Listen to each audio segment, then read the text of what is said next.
और ब्रेकिंग 10 की खबरों की शुरुआत करेंगे जम्मू कश्मीर से आ रही बड़ी खबर के साथ। सरकार ने एसआईटी जांच के आदेश दिए हैं। मंदिर संपत्तियों के अवैध पट्टे की जांच होगी। तो इस वक्त की बेहद अहम खबर आपको दे दें, जम्मू कश्मीर से है, जहां सरकार ने एसआईटी जांच के आदेश दे दिए हैं। मंदिर संपत्तियों के अवैध पट्टे की जांच होगी। जो मंदिर की जायदादें हैं, उनकी नाजायज पट्टे हैं, उनकी जांच की जाएगी। तो अहम खबर इस वक्त की, जिस पर तफसीलात भी हम आपको देंगे, जम्मू कश्मीर से है, जहां सरकार ने एसआईटी जांच के आदेश दे दिए हैं। मंदिर संपत्तियों के अवैध पट्टे की जांच होगी। सीधे रुख करना चाहेंगे, हमारे साथ मौजूद हैं हमारे साथी शब्बीर मीर। शब्बीर, इस अहम खबर पर आपसे तफसीलात चाहेंगे।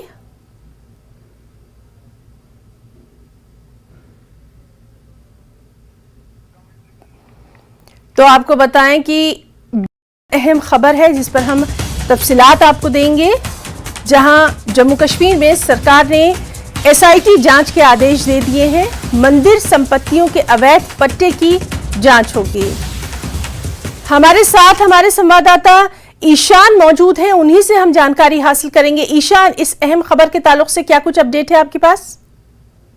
ये जो एक संगठन है जेके पीस फोरम, उन्होंने लेफ्टिनेंट गवर्नर के ऑफिस को एक चिट्ठी लिखी थी। इसमें कहा गया था कि काफी सारे डिफेक्ट जो भी टेम्पल्स है, मंदिर हैं, वो जो है इलीगली बेचे गए हैं और उनकी जमीनें जो है प्रॉपर्टी लीज पे दे दी गई है। और जिसके लगातार जो सरकारें रही हैं पिछले 33 साल से, उन्होंने इस बारे में कोई कदम नहीं उठाया है। तो इसके लिए कोई ना कोई कदम उठाया जाए, क्योंकि लगातार सरकारी निर्देश के बाद भी, कोर्ट के ऑर्डर के बाद भी ऐसी टेम्पल प्रॉपर्टीज है जिनको इलीगली लीज पे दिया गया है। और उन्होंने ये भी कहा था कि जो रेवेन्यू डिपार्टमेंट है या एडमिनिस्ट्रेशन है, वो फेल हो चुकी है प्रोटेक्ट करने में टेम्पल प्रॉपर्टीज को या कोई भी माइनॉरिटी की प्रॉपर्टी हो।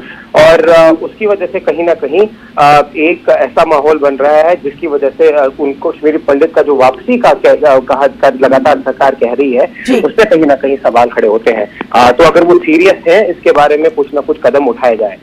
के बाद अब लेफ्टिनेंट गवर्नर इंतजामिया ने जो डिवीजनल कमिश्नर कश्मीर को चिट्ठी लिखी है, जिसमें ये अब कहा गया है कि डिवीजनल कमिश्नर की तरफ से जो भी डिप्टी कमिश्नर है कश्मीर के जिलों में, उनको कहा गया कि एसआईटी प्रोब जो है उसमें किया जाए कि कहाँ पर ऐसी प्रॉपर्टीज हैं जिनको इलीगली टेम्पल प्रॉपर्टीज को लीज पे दिया गया है या बेचा गया है। क्योंकि जब कश्मीरी पंडितों का पलायन जम्मू कश्मीर से हुआ था, तो कहीं ना कहीं टेम्पल प्रॉपर्टी जो है वेकेंट रही थी। और उसके बाद कैसे ये इलीगल लीज हुआ, क्या इनके पीछे क्या वजह थी, उनको प्रूव करेंगे और ऐसी प्रॉपर्टी को आइडेंटिफाई करके उनको रिपोर्ट वापस देने के लिए कहा गया है। जी ईशान, आपसे ये भी जानना चाहेंगे, कि बेहद अहम खबर है और इसको लेकर क्या कुछ वहां पर अभी कार्रवाई की जा रही है, क्योंकि लगातार हम देख रहे हैं कि इस तरह की मांग जो है वहां पर विभिन्न संगठनों द्वारा की जा रही थी। जी बिल्कुल, लगातार ऐसी मांगे जो है की जा रही थी और लगातार कहीं ना कहीं चिट्ठियां लिखी जा रही थी। लेकिन फिलहाल तो एक सही दिशा में कदम फिलहाल ले लिया गया है, क्योंकि एक एब्सेंस जो कश्मीरी पंडितों की वादी में रही है, उसकी वजह से कहीं ना कहीं यहाँ पे जो टेम्पल लैंड है या ऐसे मंदिर हैं जिनको जो डिफंक्ट रहे हैं, उनकी तरफ ध्यान नहीं गया है। और चिट्ठी में ये भी आपको बता दूं, लिखा गया था कि कुछ जो है लोगों ने जो डिफंक्ट टेम्पल है, उनके ट्रस्ट के जो मेंबर्स हैं, उन्होंने भी कहीं ना कहीं उनका हाथ अगर इसमें है, तो उसको भी देखा जाए कि कैसे उसको सेल आउट किया गया या उसको लीज पे दे दिया गया। इससे सरकार, जम्मू कश्मीर हाई कोर्ट का एक ऑर्डर भी है कि ये ऐसी प्रॉपर्टीज को ना ही लीज पे दिया जा सकता है और ना ही इनको बेचा जा सकता है। बिल्कुल ईशान, तो बेहद अहम जानकारी आपने हमारे दर्शकों को दी है। ब्रेकिंग 10 में बहुत बहुत शुक्रिया आपका अदा करना चाहेंगे तमाम तर जानकारी के लिए। और रुख करना चाहेंगे हमारे साथी शब्बीर मीर का। शब्बीर, एसआईटी जांच का हुक्म दे दिया गया है। जो मंदिर की जायदादें हैं, जिन पर अवैध पट्टे हैं, उनकी जांच होगी। पूरी खबर पर आप डिटेल्स चाहेंगे?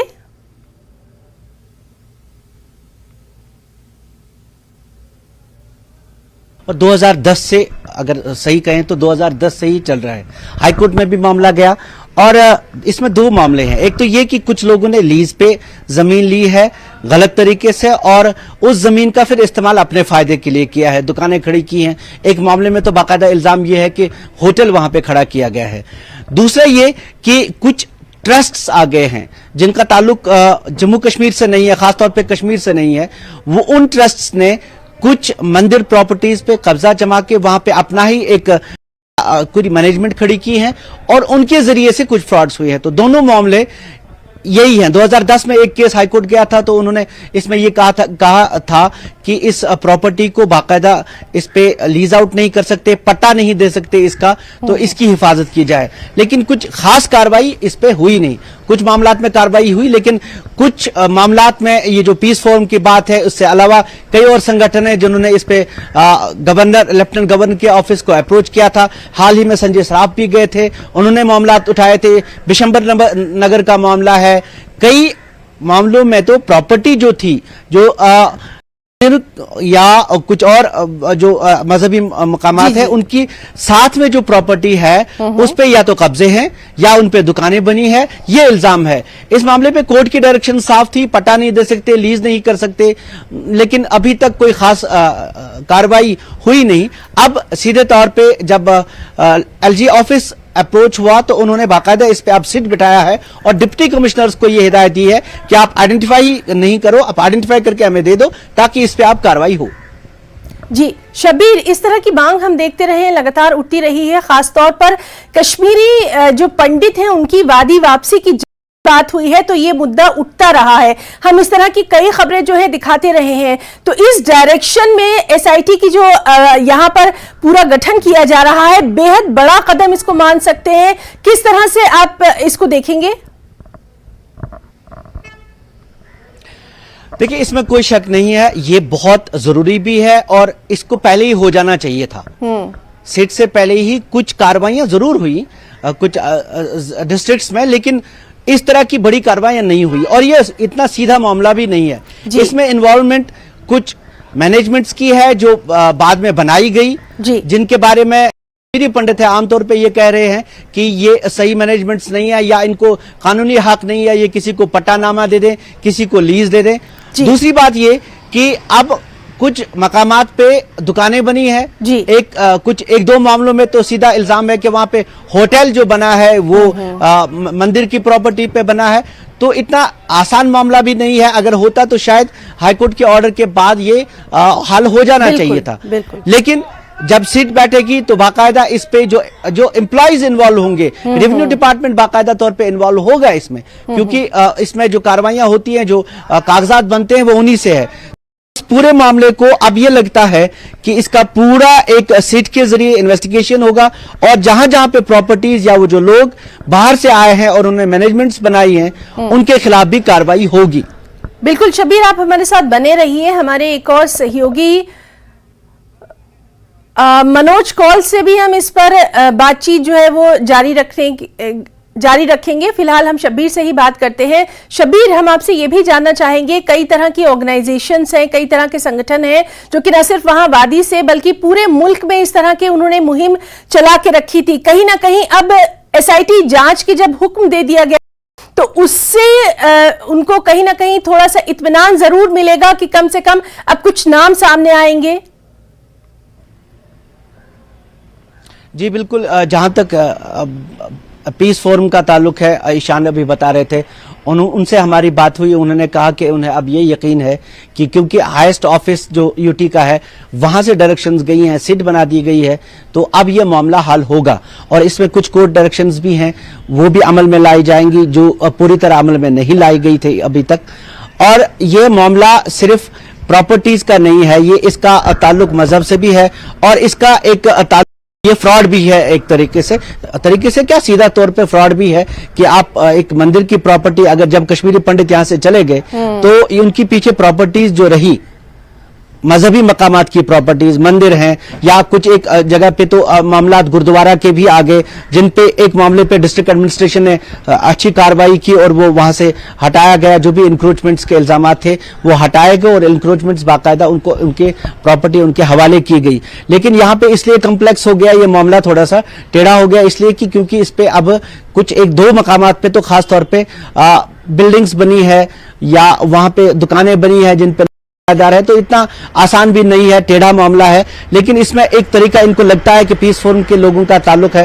संजय सराफ से हमारी बात हो चुकी, उन्होंने भी कहा कि देखिए कि इस पे एक चीज हो सकती है कि ये प्रॉपर्टी जो भी बनी है ये मंदिर को हवाले की जाए, और जिस भी ऑर्गेनाइजेशन ने या जिस भी मैनेजमेंट जो ये रहा है तब मंदिर का या किसी और मजहबी मकाम का, उनको टास्क में लिया जाए, और उनकी जो मैनेजमेंट वो थी, जो फ्रॉड थी उनके हिसाब से कि वो मैनेजमेंट नहीं थी, उनके खिलाफ कार्रवाई हो। हिना हुआ ये कि जब कश्मीरी पंडित यहां से चले गए और थोड़ी देर के बाद, कुछ ही सालों के बाद यहां से कुछ लोग बाहर गए, ये बाकायदा एक इसमें एफिडेविट में लिखा गया, कुछ लोग बाहर से आ गए जिनका ताल्लुक मजहब से तो था लेकिन इन प्रॉपर्टीज के साथ सीधा नहीं था। उन्होंने मैनेजमेंट्स यहाँ पे खड़ी कर दी और उन्हीं मैनेजमेंट्स के नाम पे ये लीज हुए हैं। तो ये जो लीज हुए हैं ये गैर कानूनी है, ये इनका कहना है। और दूसरा, ये जो मैनेजमेंट्स थे ये सही नहीं थे, इन्होंने ये उनके हिसाब से इस गलत कारोबार में शामिल रहे हैं एक तरीके से। तो दोनों के खिलाफ सिट के दौरान कार्रवाइयां होंगी, और सिर्फ श्रीनगर में नहीं, कुछ डिस्ट्रिक्ट्स में भी ये शिकायत हैं। वहां पे भी ये जो प्रॉपर्टीज हैं, बड़ी बड़ी प्रॉपर्टीज होती हैं, लोग इसको डोनेट करते हैं। आप मंदिर किसी भी मस्जिद के लिए, गुरुद्वारे के लिए बड़ी प्रॉपर्टी डोनेट करते हैं, वो उसकी फिर पहुंच जाती है, पूरी कम्युनिटी की हो जाती है। तो एक तरीके से ये पूरी कम्युनिटी को बिलोंग करती है, तो इस पे कार्रवाई होगी। बिल्कुल शब्बीर, बहुत ही इंपॉर्टेंट पॉइंट आपने यहाँ उठाया है कि पूरी कम्युनिटी को ये बिलोंग करती है, और बहुत ही अहम हो जाता है एसआईटी जांच के जो आदेश दिए गए। सीधे रुक करना चाहेंगे, हमारे साथ हमारे सहयोगी मनोज कौल भी मौजूद है। मनोज जी, इस तरह की कई रिपोर्ट्स हमने देखी थी जब लगातार इस तरह की मांग की जा रही थी, और बिलाखिर अब इस मांग को पूरा कर लिया गया है। किस तरह से देखेंगे आप इसको? हाँ, देखिए हिना, ये एक बहुत बड़ा कदम है। जैसा कि आपने कहा कि पहले भी कई मुद्दों, कई फोरम्स पे ये बात उठाई गई थी। दरअसल हुआ ऐसा था कि जब माइग्रेशन हो गई, माइग्रेशन से पहले क्या होता था कि जितने भी टेम्पल्स थे उनकी अपने अलग अलग कमेटियां होती थी, और कमेटियां उस प्रॉपर्टी का ध्यान रखती थी, उसकी देखरेख करती थी। लेकिन जब माइग्रेशन हो गई तो माइग्रेशन के बाद बहुत सारे ऐसे मंदिर हैं जहां कोई भी पुजारी नहीं रहा, लेकिन कुछ हम ये कह सकते हैं कि कुछ ऐसे तत्व थे जो आए और उन्होंने उन मंदिरों पर कब्जा जमा लिया, और उसके बाद से कुछ जमीन लीज आउट कर दी। ये लगातार मांग उठ रही थी कि जो 1988-89 के दौरान जो जमीन मंदिरों की थी उस पर इलीगल कब्जा जो किया गया, इलीगली जो लीज आउट की गई हैं कुछ प्रॉपर्टीज कुछ लोगों की जानिब से, उसको हटाया जाए। और ये बड़ी राहत की बात है, क्योंकि जिस तरह का ये ऑर्डर आया है जिसमें ये कहा गया, चाहे वो मंदिर हो, गुरुद्वारे हों, या और जो रिलीजियस प्लेसेस हैं जिस पर गैर कानूनी कब्जा किया गया है या जो लीज आउट की गई है प्रॉपर्टी, उसको खत्म किया जाना चाहिए। उसके लिए जो ऑर्डर्स निकाले गए हैं, ये एक बहुत बड़ा कदम है। मुझे लगता है कि जो यहाँ जो माइग्रेंट कम्युनिटी है, जो कश्मीरी पंडित हों चाहे कश्मीरी सिख हों, उनके लिए एक बहुत बड़ी राहत की बात है, क्योंकि लगातार वो इस मामले को उठाती रही हैं। हमने देखा कि बहुत सारी ऐसी पॉलिटिकल पार्टीज भी थी जिनका ये मानना था कि ये जिस तरह से लीज आउट की गई है प्रॉपर्टीज, मंदिर देखे, जैसे शबीर जिक्र कर रहे थे कि बिशंबर नगर का मंदिर है, हमने ऐसे ही देखा कि जो लाल चौक के पास एक और मंदिर है, वहां पर एक बहुत बड़ा तनाजा भी खड़ा हुआ था कि बाहर से कोई बंदा आया था जिसने अपने आप को उसका ट्रस्टी खुद ही बना लिया और उसके बाद लीज आउट कर दी जमीन।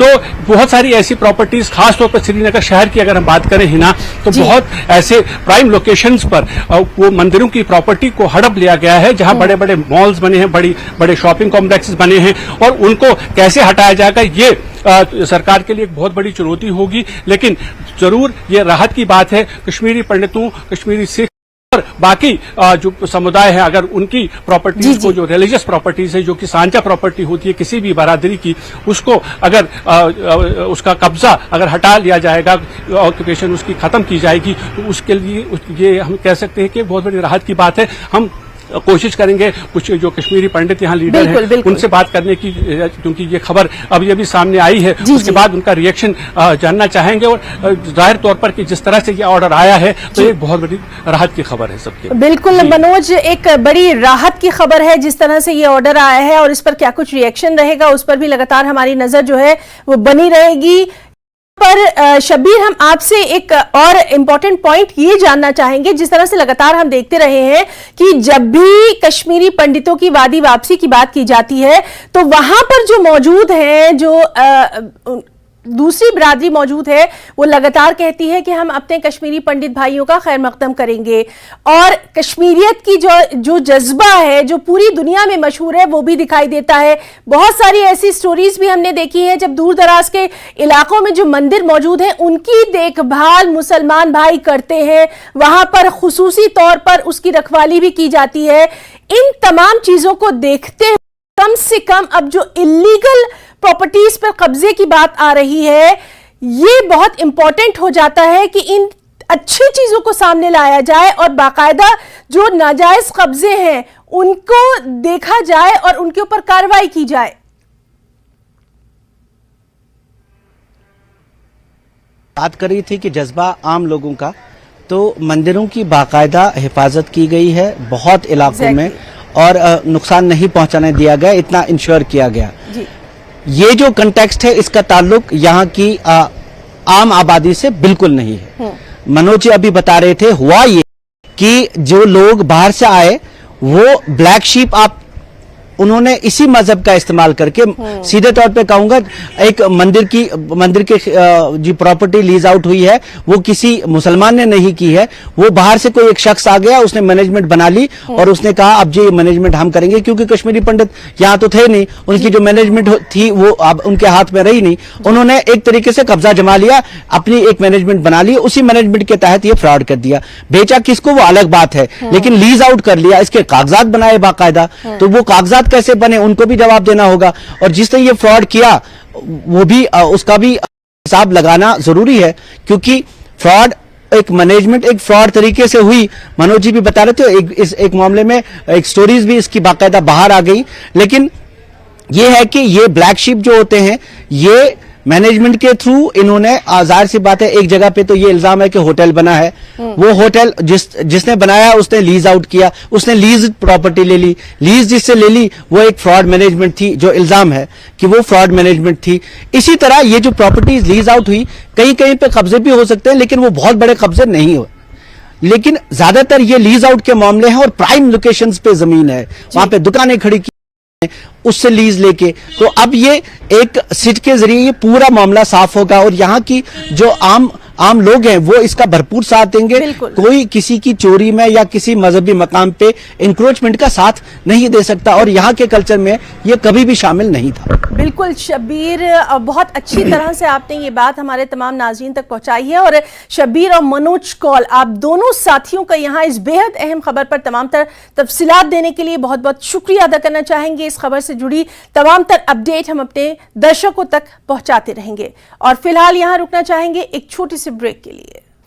ब्रेकिंग एट 10 में आज की एक और अहम खबर आपको दें कोरोना के मामलों के ताल्लुक से। जी हां, देश में कोरोना के बढ़ते मामले, केंद्र सरकार अलर्ट मोड पर आ गई है। स्वास्थ्य मंत्री आज 12 बजे अहम बैठक करने वाले हैं, और राज्यों के स्वास्थ्य मंत्रियों के साथ आज मनसुख मांडविया ये अहम बैठक करने वाले हैं। तो जिस तरह से लगातार देश में कोरोना के मामले बढ़ते नजर आ रहे हैं, कई रियासतों में हम देख रहे हैं कि अपने अपने तौर पर मॉक ड्रिल भी की जा रही है। केंद्र सरकार की ओर से भी कोरोना को लेकर, तैयारियों को लेकर मॉक ड्रिल की गई थी।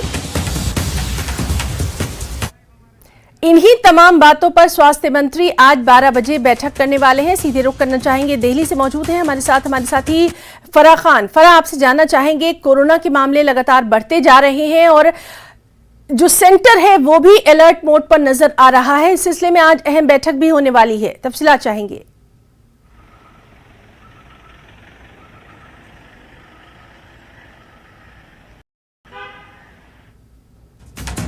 तो हम बात करने की कोशिश कर रहे हैं, हमारे साथ मौजूद हैं हमारे साथी फराह खान। इस बीच आपको बता दें कि केंद्र सरकार कोरोना के बढ़ते मामलों को लेकर अलर्ट मोड पर है, लगातार स्थिति की समीक्षा की जा रही है। खुद पीएम नरेंद्र मोदी ने भी एक अहम मीटिंग की थी, समीक्षा बैठक की थी, जिसमें तमाम तर राज्यों से उन्होंने कोरोना को लेकर क्या कुछ तैयारियां हैं उसके बारे में बातचीत की थी। और स्वास्थ्य मंत्री मनसुख मांडविया भी आज 12 बजे अहम बैठक जो है करने वाले हैं, जिसमें तमाम राज्यों के स्वास्थ्य मंत्री इसमें शामिल रहेंगे। एक बार फिर से बात करने की कोशिश करेंगे फराह से। फराह, अहम बैठक जो है आज होने वाली है, स्वास्थ्य लेने वाले हैं, कोरोना के लगातार बढ़ते मामलों को लेकर क्या कुछ है डिटेल्स आपके पास?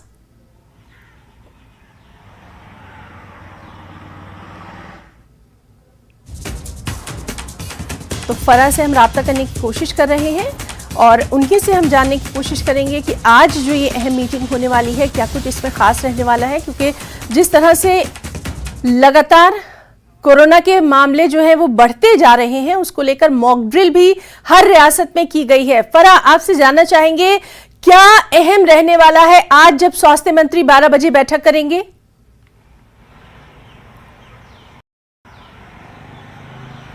है ना, देखिए लगातार जिस तरीके से मामले बढ़ते जा रहे हैं, स्वास्थ्य मंत्रालय पूरी तरीके से अलर्ट पर है और चिंता भी बढ़ती जा रही है। देखिए अगर आज की बात की जाए तो 28,000 से ज्यादा मामले पार हो चुके हैं और 6,000 से ज्यादा मामले जो बीते 24 घंटों में सामने आए हैं, जो कि 13% हायर हैं पहले के मामलों से।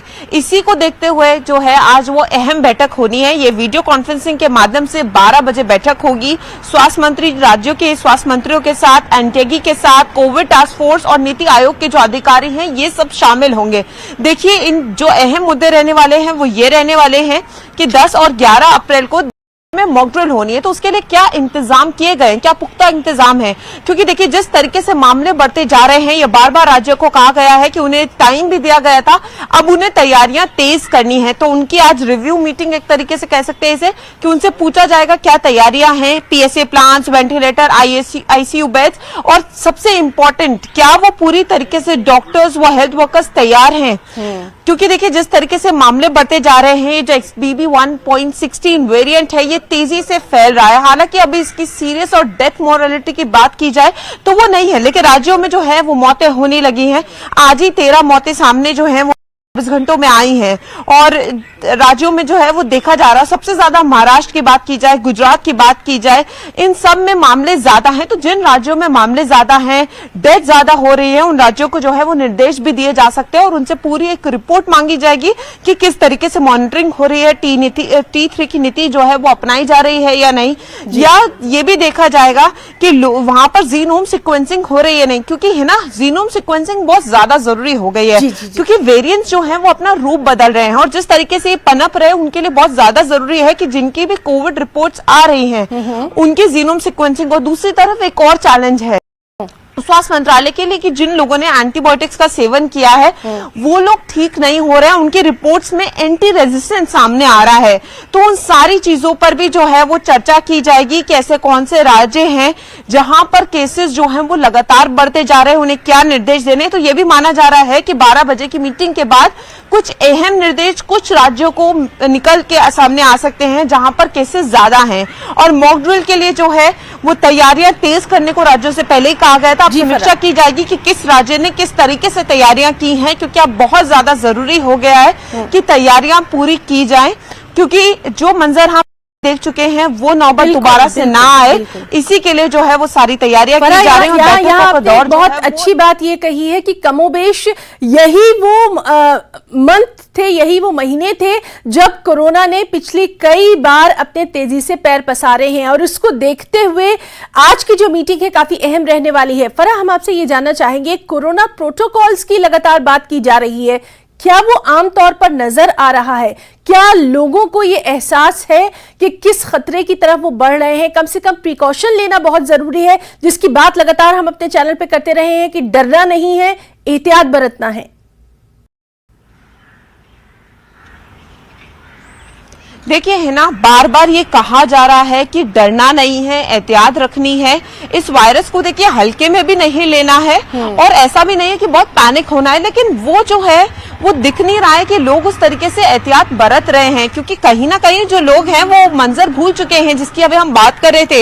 इन्हीं महीनों में देखा जाता है कि जनवरी टू जो अप्रैल का महीना होता है इसमें पीक रहते हैं ये मामले, फ्लू के केसेस ज्यादा आते हैं। तो बार बार ये कहा जा रहा है कि लोग जो है वो सोशल डिस्टेंसिंग का पालन करें, मास्क लगाएं और जिन राज्यों में मामले ज्यादा हैं वहां पर लोग जो है अपनी जिम्मेदारी समझ कोविड एप्रोप्रिएट बिहेवियर का पालन करें, पर ऐसा होता नहीं दिख रहा। और अगर ऐसे ही लोग लापरवाह रहे तो बहुत सारी दिक्कतें सामने आ सकती हैं। तो इसलिए ये भी माना जा रहा है कि अब राज्य को खुद से जो है वो निर्देश देने होंगे, कोई गाइडलाइन भी जो है वो जारी की जा सकती है, क्योंकि अब बहुत ज्यादा जरूरी हो गया कि लोग भी ये समझे कि हमारी भी जिम्मेदारी है खुद को बचाना। क्योंकि एक तरफ तो कोविड है तो दूसरी तरफ फ्लू जो H3N2 है उसके मामले भी सामने आ रहे हैं और दोनों से बचाव एक जैसा है, दोनों के लक्षण एक जैसे हैं और लोग समझ भी नहीं पा रहे हैं कि कैसे। तो इसका एक ही बचाव किया जा सकता है कि ज्यादा से ज्यादा मास्क लगाएं और कोविड एप्रोप्रिएट बिहेवियर का पालन करें, क्योंकि क्या हमेशा एक आ जाती है कि precaution is better than the cure. तो वो बहुत ज्यादा जरूरी है कि एहतियात जितनी ज्यादा बढ़ती जाए वो लोगों को रखनी चाहिए, और लोग कहीं ना कहीं भी समझ नहीं रहे हैं, और इसीलिए जो है वो सरकार के लिए भी एक चैलेंज बनता जा रहा है। क्योंकि देखिए दिल्ली की भी बात की जाए तो दिल्ली में भी लगातार केसेस बढ़ते जा रहे हैं। जी। दिल्ली, हरियाणा, महाराष्ट्र, गुजरात, ये ऐसे तमाम राज्य हैं जहां पर रोज मामले जो हैं वो ज्यादातर आ रहे हैं और मौतें भी दर्ज की जा रही हैं। तो बहुत ज्यादा जरूरी हो गया है कि लोग भी अपनी जिम्मेदारी समझें और इन सारी चीजों का पालन करें। बिल्कुल फराह, और इस अहम बैठक पर क्या कुछ अपडेट रहेगा वो भी हम अपने दर्शकों को देते रहेंगे। बहुत बहुत शुक्रिया आपका तमाम तर जानकारी देने के लिए। आपको बताएं कि देश में कोरोना के मामले तेजी से बढ़ते नजर आ रहे हैं। पिछले 24 घंटों पर अगर नजर डालें तो 6050 नए मामले सामने आए हैं, और कोरोना के जो एक्टिव मामले हैं उनकी संख्या 28,000 के पार पहुंच गई है। तो कोरोना के जो मामले हैं वो लगातार बढ़ते नजर आ रहे हैं। अब रुख करेंगे हिमाचल से आ रही अहम खबर का। शिमला नगर निगम चुनाव पर यह बड़ी खबर आपको दे दें, जहां जिला निर्वाचन अधिकारी ने बैठक की है। आदित्य नेगी ने राजनीतिक दलों के साथ ये बैठक की है। चुनाव में 1 लाख तक खर्च कर सकते हैं प्रत्याशी। जिला निर्वाचन अधिकारी आदित्य नेगी ने इस बात की जानकारी दी है। सीधे रुख करेंगे, हमारे साथ मौजूद हैं हमारे सहयोगी राजेंद्र शर्मा। राजेंद्र, आपसे जानना चाहेंगे, शिमला नगर निगम चुनाव को लेकर लगातार अब बैठकों का दौर भी जारी है, बहुत ज्यादा सरगर्मियां देखी जा रही हैं, क्या कुछ है अपडेट आपके पास? हिना नगर निगम शिमला के चुनाव तय हो गए हैं और 2 तारीख को मतदान है, 4 तारीख को रिजल्ट निकलेंगे और चुनावों को लेकर हलचलें तेज हो चुकी हैं, प्रशासनिक तौर पर भी और राजनीतिक तौर पर भी। प्रशासनिक तौर पर अगर हम बात करें तो डीसी शिमला ने सर्वदलीय बुलाई थी। तमाम चुनाव लड़ने वाले जो प्रत्याशी हैं उनके राजनीतिक दलों के प्रतिनिधि यहाँ पर मौजूद थे। उनको सारे नियम कानूनों के बारे में जानकारी दी गई और लिमिट जो खर्च की है वो 1 लाख तय की गई है। हर प्रत्याशी जो वार्ड से चुनाव लड़ने के लिए इच्छुक है पार्षद का, वो 1 लाख तक खर्च कर सकेगा। इसके अलावा और भी जो तमाम नियम हैं उनके बारे में उनको जानकारी दी गई। राजनीतिक तौर पर अगर हम बात करें, भाजपा और कांग्रेस दोनों मुख्य राजनीतिक दल यहाँ पर है, हालांकि निर्दलीय भी चुनाव लड़ते हैं। और ही ना इम्पोर्टेंट बात यही है कि जो नगर निगम शिमला का चुनाव है वो इस बार पार्टी चिन्ह पर नहीं लड़ेगा। प्रत्येक मतदान जो उम्मीदवार है उसको चुनाव चिन्ह अलग अलग आवंटित किए जाएंगे इलेक्शन कमीशन की तरफ से, लेकिन लिस्ट जारी की जाती है। जो परंपरा यहाँ पर है, दोनों राजनीतिक दल अपनी अपनी लिस्ट जारी करते हैं और फिर उनके प्रत्याशी चुनावी मैदान में होते हैं। सीपीआईएम भी एक तीसरे दल के रूप में मौजूद रहता है, लेकिन कितना इस बार प्रभावित कर पाते हैं ये देखने वाली बात होगी, क्योंकि पिछली बार भी उनके केवल एक पार्षद नगर निगम में मौजूद थे। इस बार कैसा उनका रोल रहता है ये ज़रूर देखने वाली बात होगी। कांग्रेस की तैयारियों की बात करें तो लिस्ट उन्होंने जारी कर दी है।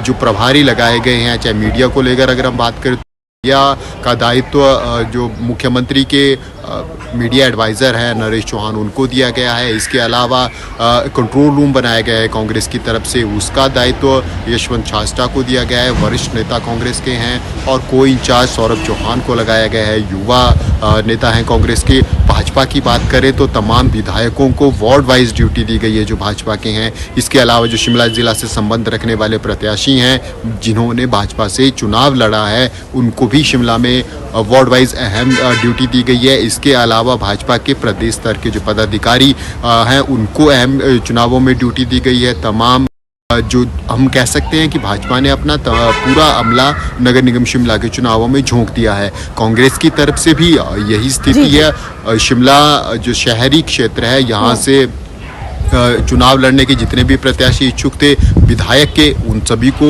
नगर निगमों के में जिम्मेदारी दी गई है। इसके अलावा मंत्री, कांग्रेस के 3 मंत्री शिमला जिला से आते हैं, तीनों को जिम्मेदारी दी गई है। साथ में सीपीएस है जो सोलन जिला के जो साथ में लगता नगर निगम शिमला का क्षेत्र है कि वहाँ से संजय अवस्थी, उनको जिम्मेदारी दी गई है। कांग्रेस की तरफ से भी तमाम विधायकों को एक बड़ी रणनीति के तहत चुनावी मैदान में उतारा गया। खुद मंत्री सुखविंदर सिंह सुक्खू कमान संभाले हुए हैं। बैठक उन्होंने सचिवालय में की विधानसभा खत्म होने के बाद उन्होंने विधानसभा परिसर में बैठक की। करीब 1 घंटे तक विधायक मौजूद रहे, शिमला के मंत्री मौजूद रहे, शिमला और आसपास के। तो एक रणनीति भी कांग्रेस की तरफ से बनाई गई है, अब इम्प्लीमेंट करने की बात आ रही है। भाजपा की तरफ से आज बैठक भी है। मुख्य भाजपा के प्रदेशाध्यक्ष शिमला पहुंच गए हैं। इसके अलावा पूर्व मुख्यमंत्री और नेता प्रतिपक्ष जयराम ठाकुर शिमला में मौजूद हैं। भाजपा के संगठनात्मक लोग शिमला में मौजूद हैं। लगातार माथापच्ची हो रही है और एक कोशिश भाजपा और कांग्रेस दोनों की तरफ से की कि बागियों की संख्या कम से कम हो। जिसको पार्टी चाहे वो ही चुनावी मैदान में उतरे, चाहे पार्टी सिंबल ना हो, लेकिन राजनीतिक दल की तरफ से एक ही प्रत्याशी चुनावी मैदान में उतरे, बागी कम से कम हो। ये बड़ा दिलचस्प यहाँ पे रहेगा। जिस राजनीतिक दल के कम बागी होंगे उन्हें एक एज इन नगर निगम चुनावों में हो सकता है। अगर कांग्रेस की स्थिति की बात करें, कांग्रेस के विधायक यहाँ पर हैं, मंत्री यहाँ पर हैं, सरकार बने हुए अभी 1 साल का समय भी नहीं हुआ है। तो ऐसे में एक बड़ा एज कांग्रेस के पास रहा है। परंपरागत रूप से अगर हम कहें तो कांग्रेस को हमेशा नगर निगम शिमला में एज रहता है। भाजपा अच्छी बात यह है कि वो कोशिश कर रहे हैं जो चुनावी मुद्दा है वो स्मार्ट सिटी हो, क्योंकि स्मार्ट सिटी के तहत शिमला में बहुत से कार्य हुए हैं और बहुत से कार्य बिल्कुल राजेंद्र, तो शिमला नगर निगम चुनाव जो है ये काफी दिलचस्प रहने वाला है और तमामतर पार्टियों की यही कोशिश है कि इस सीट पर उन्हीं का कब्जा हो। लगातार इस चुनाव से जुड़ी तमामतर बड़ी खबरें हम अपने दर्शकों को दे रहे हैं। राजेंद्र शर्मा, बहुत बहुत शुक्रिया आपका तमामतर जानकारी के लिए।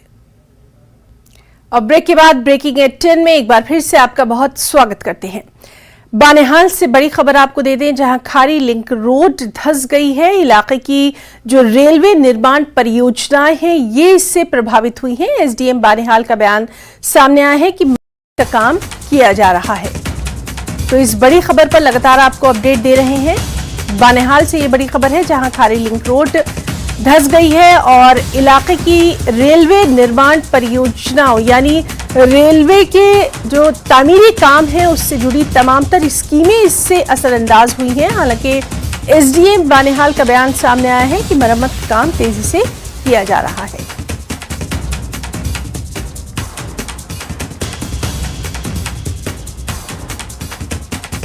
तो अहम खबर जिस पर लगातार हम आपको अपडेट दे रहे हैं बानेहाल से है, जहां खारी लिंक रोड धंस गई की रेलवे निर्माण परियोजनाएं इससे प्रभावित हैं। एसडीएम बानेहाल का बयान सामने आया है कि मरम्मत का काम किया जा रहा है।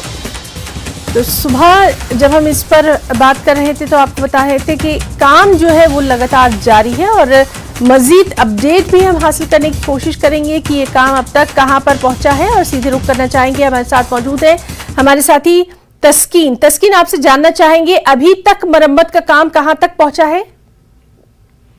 जी हिना, ये मरम्मत का काम आज सुबह से ही शुरू किया गया है। ये कल रात देर से मशीनरी वहां पर मूव की गई थी। तो नाचलाना का ये अहम जो न सिर्फ तहसील हेडक्वार्टर खड़ी को जोड़ता है बल्कि इसका जो इस एरिया में जो रेलवे के कई टनल है, सबसे लंबा टनल इसी एरिया में है। तो पूरा जो ये मुनक़ता हो गया है और मजीद दिन लग सकते हैं इसको रेस्टोरेशन के लिए। फिलहाल जो वहां पर काम शुरू किया गया, मशीनरी रात को ही मूव की गई थी और इस पर जो इरकान इंटरनेशनल है उसके कंसल्टेंट इंजीनियर्स वगैरह वो सब कल उन्होंने जायजा लिया वहां पर और बहाली के काम का जायजा लिया। फिलहाल ये कई दिनों का काम है। तो आज सुबह से इसमें जो काम है वहां पर शुरू किया गया है ताकि बहाली के लिए जो मतलब बेसिक उसको फाउंडेशन बनाया जाए, उसके बाद दीवार बनाई जाए, उसके बाद उसमें फिलिंग की जाए, तो तब जाकर कहीं ये जो नाचलाना खड़ी महमूद रोड है ये तब बहाल हो सकता है।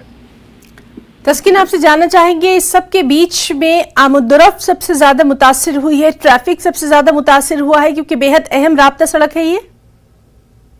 ट्रैफिक तो बिल्कुल मुनक़ता है। कल दोपहर बाद से इसमें जो ट्रैफिक चलाना मतलब नामुमकिन हो गया, बंद हो गया। अगर आदमी चाहे भी नहीं चल सका क्योंकि सड़क का जो हिस्सा है मुकम्मल तौर से निकल चुका है। तो ट्रैफिक उस एरिया का बंद है। ये पहले ही किलोमीटर में जो ये करीबन 24-25 किलोमीटर की लंबी सड़क है, इसके पहले ही किलोमीटर में जो ये आर्मी कैंप है रईस आरआर का उसके पास ही है, के पास ही है ये जो ये सड़क ढह गई है, जो निकल गई है सड़क। तो फिलहाल ट्रैफिक बंद है। तो आइंदा कई रोज तक ट्रैफिक को बंद रहने की ही वो जो उम्मीद है, जो वो काम कह रहे हैं। जी तस्कीन, और इस खबर पर लगातार आपसे अपडेट लेते रहेंगे। फिलहाल जो जानकारी आपने दी है उसके लिए बहुत बहुत शुक्रिया।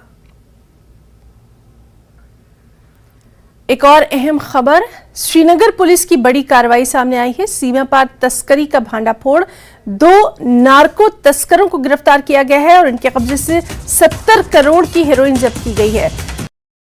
पाकिस्तान से भेजी गई थी ये ड्रग्स, बैग पर दिखाई दिए हैं पाक अफगान के निशान। तो अहम खबर, श्रीनगर पुलिस की बड़ी कार्रवाई, सीमा पार तस्करी का भांडाफोड़ किया गया, 2 नार्को तस्करों को गिरफ्तार किया गया है, 70 करोड़ की हेरोइन इनसे जब्त की गई है।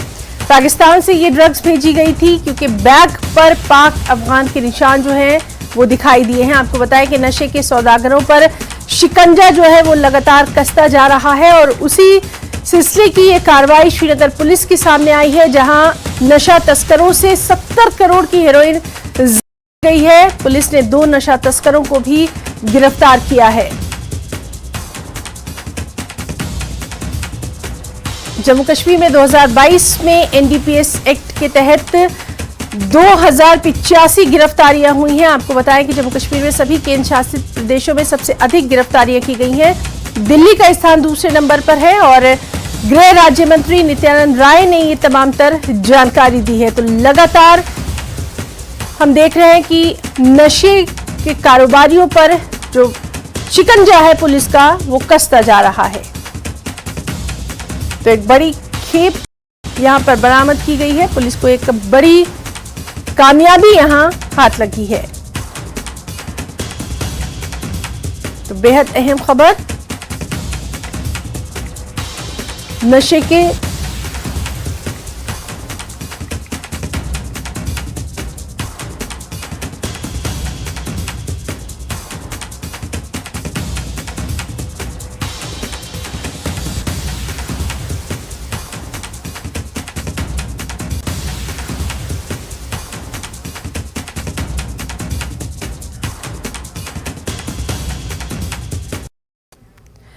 और दर्शकों, एक बड़ी खबर ब्रेकिंग एट 10 में जो लगातार हम आपको दे रहे हैं, जम्मू कश्मीर से है, जहां सरकार ने एसआईटी जांच के आदेश दे दिए हैं। मंदिर संपत्तियों के अवैध पट्टे की जांच होगी, संपत्तियों का अवैध रूप से इस्तेमाल हो रहा है, आवश्यक कार्रवाई करने के यहां पर निर्देश जो है वो जारी किए गए हैं।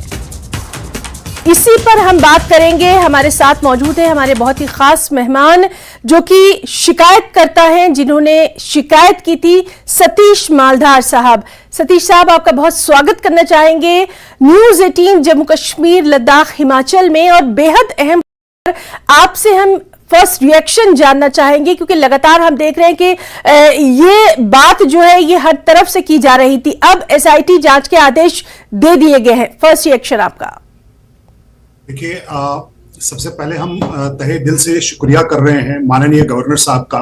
जी सर। क्योंकि ये पहली बार पिछले 33 इयर्स में, 33 साल में ऐसा कोई कदम हुआ है जहां पर सिविलाइजेशन कोलैप्स हुआ था जी, एक समुदाय का, उसको रेस्टोर करने की एक जो कोशिश की है माननीय गवर्नर साहब ने, हम उसका बहुत ही आभार प्रकट करते हैं।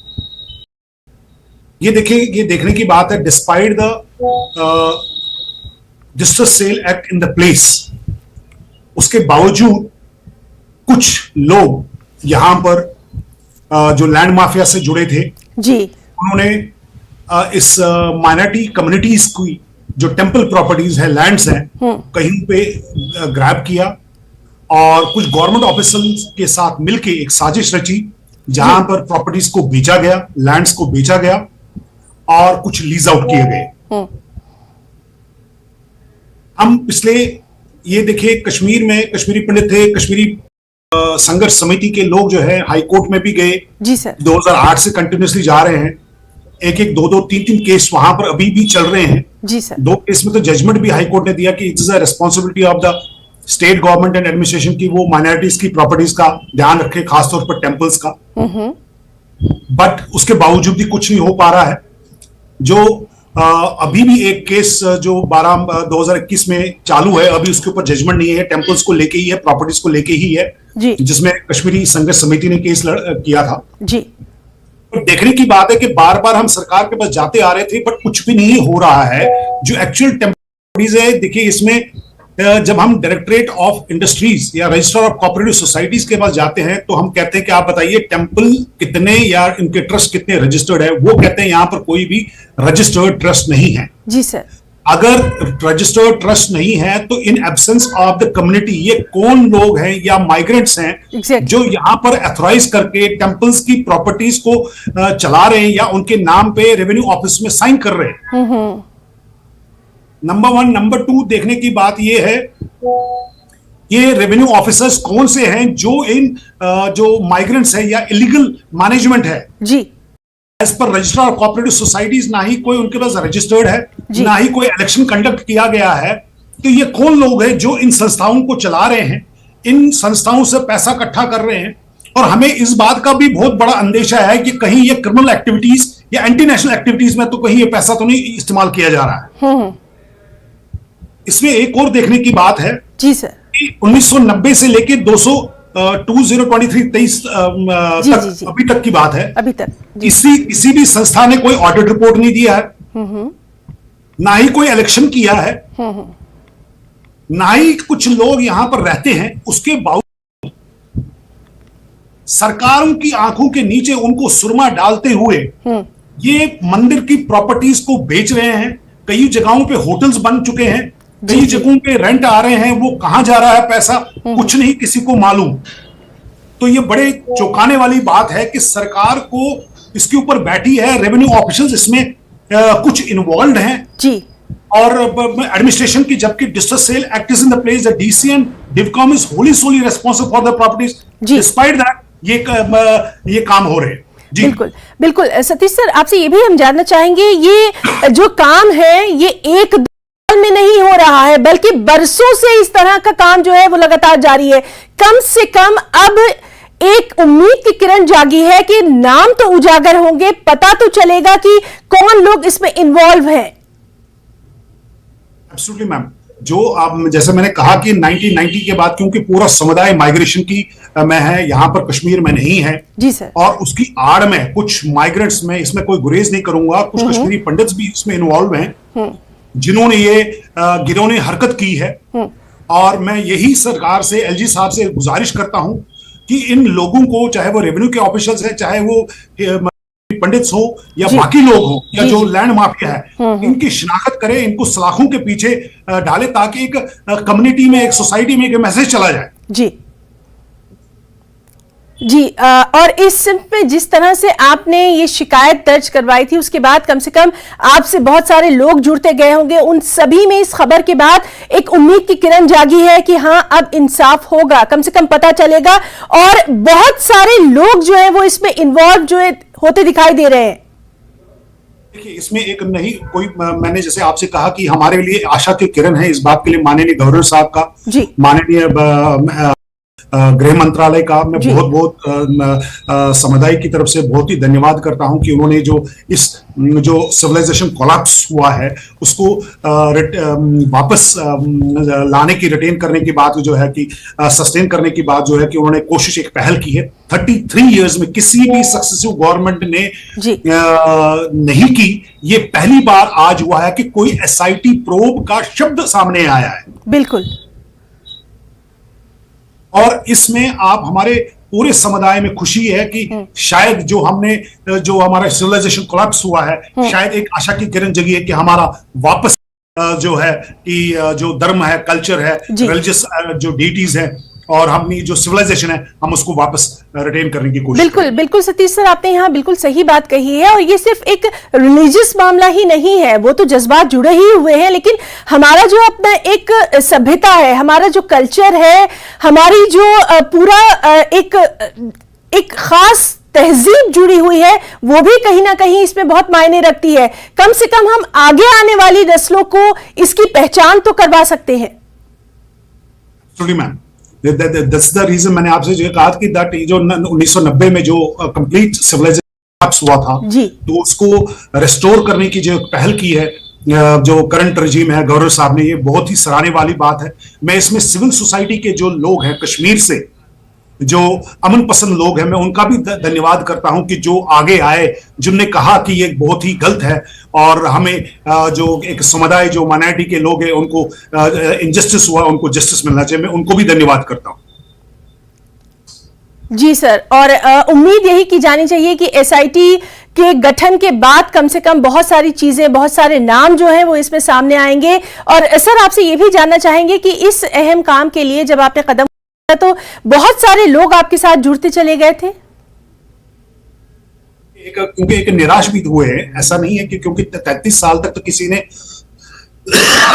सॉरी 33 साल तक तो किसी के काम में तो जूं भी नहीं रहेगी और किसी ने कुछ ध्यान भी नहीं दिया। हाँ, सबने लॉलीपॉप्स तो दे दी हैं, रेवड़ियां बांटी, बट हकीकत में कुछ किया ही नहीं एक कम्युनिटी की जिनकी सिविलाइजेशन खत्म हुई। जी बिल्कुल। जब एक आशा की किरण हमें दिखी, माननीय गवर्नर साहब के, उन्होंने एक आशा की किरण दिखाई, जगाई, तो वाकई में हम इस पल का बाकी बेताबी से इंतजार कर रहे थे कि कुछ ना कुछ अच्छी खबर आएगी।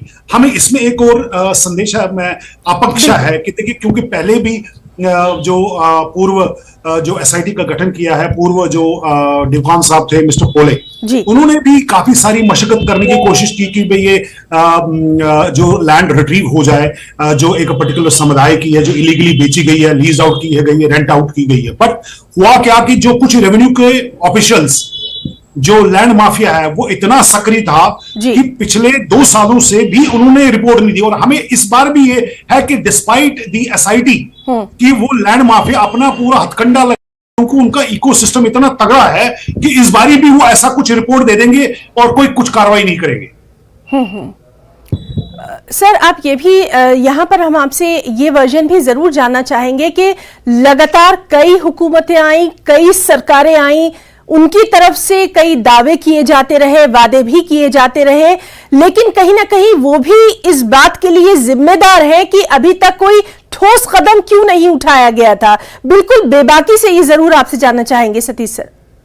मैम पहले ही कहा कि the successive governments has completely failed and जो हमने उन पे लगाई और कम्युनिटी गॉट डूम।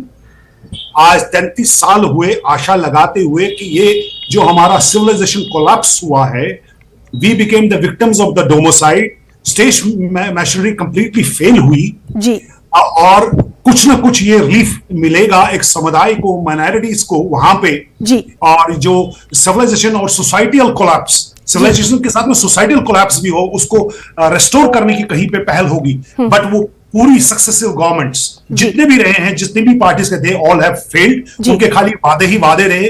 उनने रेवड़ियां तो कश्मीरी पंडित समुदाय के नाम पे, बट समुदाय आज भी एग्जाइल में है, सड़कों पे दर दर की ठोकरें खा रहा है। बिल्कुल बिल्कुल, और इसीलिए इस बेहद अहम मौजू पर हमने आपसे बातचीत की है। और सतीश मालधार सर, आपका बहुत बहुत यहाँ शुक्रिया अदा करना चाहेंगे। इतना कीमती वक्त आपने हमारे तमाम दर्शकों को दिया, आपका पक्ष जो है हमारे दर्शकों के सामने आया है। तो दर्शकों, हम बात कर रहे थे सतीश मालधार साहब से, जो कि शिकायतकर्ता है इस अहम मामले पर, और इसमें क्या कुछ पेशरफ्त होगी उस पर भी लगातार हमारी नजर बनी रहेगी। फिलहाल यहाँ रुकना चाहेंगे एक छोटे से ब्रेक के लिए। और ब्रेकिंग एट 10 में एक बेहद अहम खबर, आज गुड फ्राइडे है। तमाम गिरजाघरों में खुसूसी प्रार्थना सभाओं का आयोजन किया गया है। देश भर में जुलूस निकाले जा रहे हैं, यीशु के बलिदान को भी याद किया जा रहा है। खासतौर पर पीएम नरेंद्र मोदी ने भी ट्वीट करके गुड फ्राइडे पर अपना संदेश दिया है। तो बेहद अहम खबर, गुड फ्राइडे आज मनाया जा रहा है। गिरजाघरों में खुसूसी प्रार्थना सभाओं का आयोजन किया गया है। देश भर में जुलूस निकाले जा रहे हैं, यीशु के बलिदान को भी याद किया जा रहा है। और पीएम नरेंद्र मोदी ने भी ट्वीट करके गुड फ्राइडे का संदेश तमाम देशवासियों को दिया है।